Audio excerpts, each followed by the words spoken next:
right, now that you have your hero description, we're going to move on to talk about a little bit about what's going on up here with your hero. Now, I want to ask you a question. Why do people buy anything, right? There's actually a list of reasons why people buy anything in the first place, and it might not be what you think it is. So if you take a product like Uber, right, they send you a car to go and pick you up. You might think that that's what you're paying for. You're paying for the car to come pick you up. Yeah, that's kind of what you're paying for, but deep down, it's actually the fact that you are saving time. You're paying to save time. When I heard that a while back, I was like, wow, that really reframes everything, because when really you think about whatever it is that you're purchasing, everything has a reason. And it comes down to this list here. I'm going to read some of this for you. People buy because of love, safety, freedom, belonging, which is a very, human reason why we buy something. We want to feel like we belong to something. Recognition, connection, competence, peace and hope, meaning and purpose, mastery and growth, shelter and sustenance, so survival, right? Fun and entertainment, to save time, save money, make more money, reduce the amount of effort to do something, reduce stress, anxiety, or hassle to get away from that stuff, to improve physical or mental state, and self-transcendence, which is just another way to say contribution or self-worth.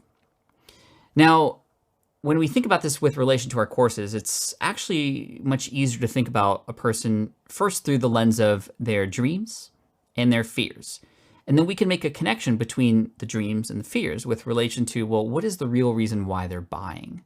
And the reason why we're talking about this is because when we understand the why behind why a person might purchase our transformation, the transformation that we're offering, it's going to be much easier to put ourselves in their shoes. It's going to be much easier to understand how to talk to them and how to position whatever it is that we're offering. So again, their dreams, what do they ultimately want? And their fears, what are they ultimately scared of, right? And every niche, every group of people is different. So let's talk about this through the lens of some of the course examples or the training examples that we had in the last lesson. So I help overweight men over 50 run marathons, right? If we consider maybe what their dreams might be, right? It might be to feel accomplished, right? It might be to feel like a belonging to a group, right? This is why a person might want to start running, is because they want to belong to a group. And a lot of people run in groups because it is for more community than it is for the actual running part itself. So that could be a reason. It could be for obviously improving physical and mental state. A person who is overweight at 50 might feel like, wow, now that I'm on the second half of my life, I haven't really, gotten to the point where I want to be in life.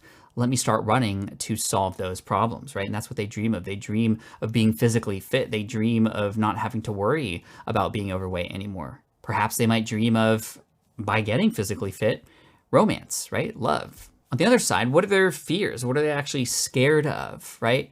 And it's more than just, I'm scared of, falling during the marathon or not completing it, right? But it might actually be, self-transcendence, feeling worthy of anything. It might be a sense of accomplishment, right? It might be a sense of feeling like they've been able to finally master something and do something that they haven't been able to done before. Now that in this point of life, perhaps they now have time to do it. Perhaps the fear is, regret for not being able to accomplish something like this.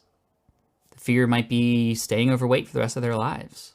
As a result of that, the fear might be, feeling excluded or maybe never finding love. It's kind of interesting when you start to go that deep with relation to, well, I just help overweight men over 50 run marathons. The true, deeper reasons why a person may purchase is often way beyond the product or the solution itself. Let's move on to the next one. How about I help busy first-time dog owners who have kids? Well, if you look down the list here, it might be a result of, wanting peace and hope for a family, to have something that is bringing joy to their lives, of course. Perhaps mastery and growth with relation to being able to train a dog, fun and entertainment, of course. Why buy the course? To reduce stress, right, and anxiety. And a lot of people have pets in order to do that as well. So I'm not going to go too much deeper into that because now it is in fact your turn. Exercise 2 in your Nail Your Niche worksheet is where I want you to focus next. To really hone in on who your hero is, we need to step beyond just the demographic of who they are and more into the psychographic of who they are. What are their hopes? What are their dreams? What are their fears? This will just take a few minutes. Again, we're taking an iterative approach here, but this is really important. I want you to take the description that you created in lesson 1 and actually start there, and then start in part 1 here, determining what their dreams might be, right? What are their big lofty goals? I want you to come up with a sentence. I help, insert hero description, who dreams of, and then insert their dream. So just use the prompt in the worksheet to help you brainstorm what their different dreams might be. That's going to come into much use later on as well when we build our sales page later. But for right now, we're just getting into the heads of who our target audience is. If you need some help, why not go ask them? Have a direct message on social media or go and reach out to some of them to see, well, hey, what are you actually shooting for here? Or what are your big goals? For example, I help aspiring online business owners who dream of sharing their knowledge with a worldwide audience. Now, you don't have to worry about editing or anything like that. Just brainstorm, come up with as many ideas as you can in about 5 minutes, and then move on to part 2, where you're going to do the same exact exercise, however, this time with what their fears might be. For example, I help aspiring online business owners who are afraid of failing to create the course they know is inside them, right? To let time go by without actually taking this information that they have and sharing it with others who might benefit from it. Don't worry about editing. Again, just brainstorm and do your best. And then in part 3, you want to take all these ideas, you want to edit, you want to combine, you want to eliminate until you come to one description that you think fits best. Again, using the prompt to help you with the structure. So that's your next action item. Go ahead and do that. Click continue when you're done, and I'll see you in the next lesson.